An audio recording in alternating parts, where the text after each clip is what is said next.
қаламыздың ескі көне орталықтарының бірі, ескі қалашық орталығындамыз.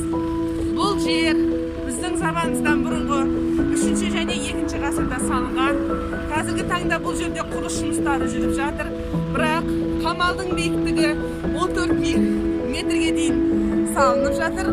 Алдағы уақытта бір ай көлемінің ішінде бұл жерде ашылу салтанаты болады.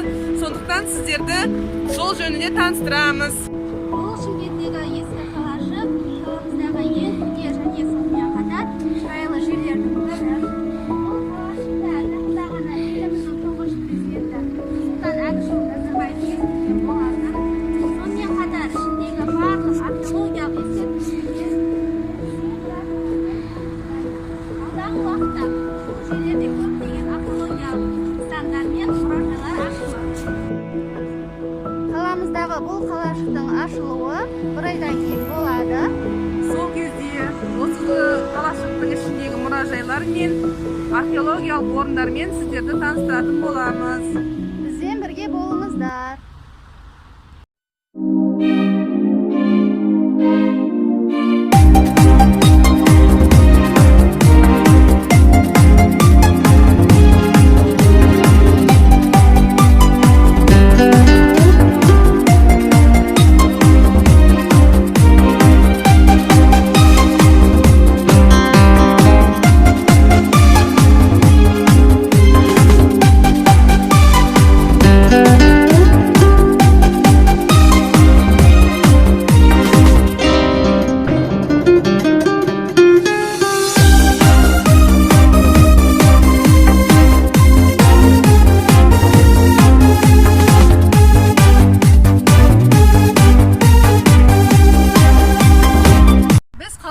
Қақ ортасынан бөліп өтетін Қошқарата маңында тұрмыз.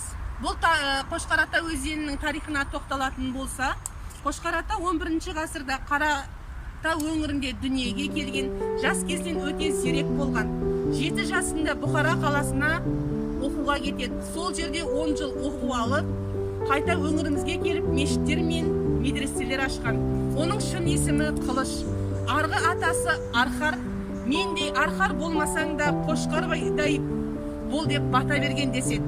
Сондықтан сол кезеңнен бастап оны Қошқарата деп атап кетті. Біз қазір қаламыздағы ең көрікті және де сонымен қатар шырайлы жерлердің бірі Қошқарата өзенінің жанындамыз. Қошқарата өзенінің географиялық орнына тоқталатын болсақ, жалпы өзеннің ұзындығы 78 километрді құрайды. Қошқарата өзені Қаратау жотасындағы Ақшоқы және де Арқалы тауларынан бастау алады. Бұл өзенге туристер өте көптеп келеді. Себебі бұл жердің суы жанға шипа, дертке дауа өзендердің бірі болып табылады. Бүгін біз қаламыздың шырайлы екі жерінде саяхатта болдық.